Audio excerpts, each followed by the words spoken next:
नयन निमकर गुरुजी तुम्हाला वटपौर्णिमेची सगळ्यांना इंस्टाग्राम फॅमिलीला माहिती सांगतात आहे, ते सगळ्यांनी व्यवस्थित ऐका। आपल्या वटपौर्णिमेची पूजा करायची आहे, पण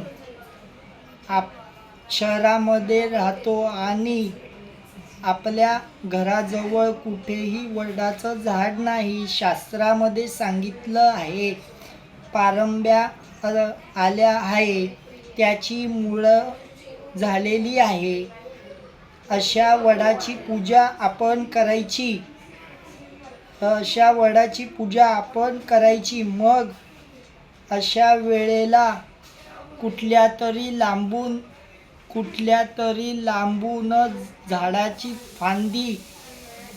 फांदी तोडून आणू नका। ती हळकुंडामध्ये बांधून त्याची पूजा करण्यापेक्षा शास्त्राने सांगितलं आहे तो मार्ग आपण आचरणात आणला पाहिजे।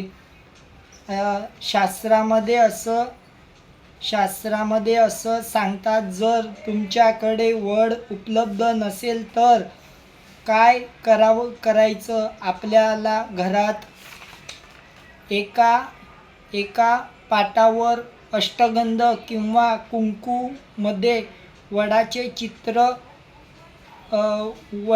चित्र काढा आणि त्याच्यावर चित्राची आपण एक पूजा करावी। सगळ्यांनी पूजा झाल्यानंतर त्यावेळी आपल्याला शक्य असेल तर त्या वेळेला वडाच्या झाडावर जाऊन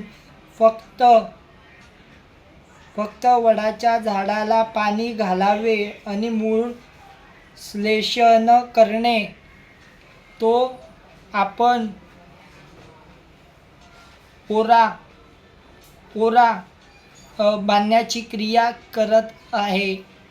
त्या सुस्तवेशनमध्ये या दोन क्रिया फक्त। त्यानंतर कधीतरी आपण वडाच्या झाडाच्या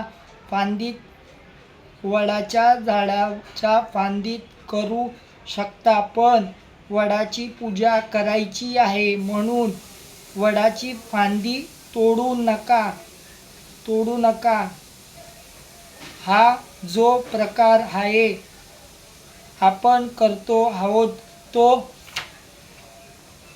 कोणीही करू नका, ही माझी सगळ्यांना नम्र विनंती।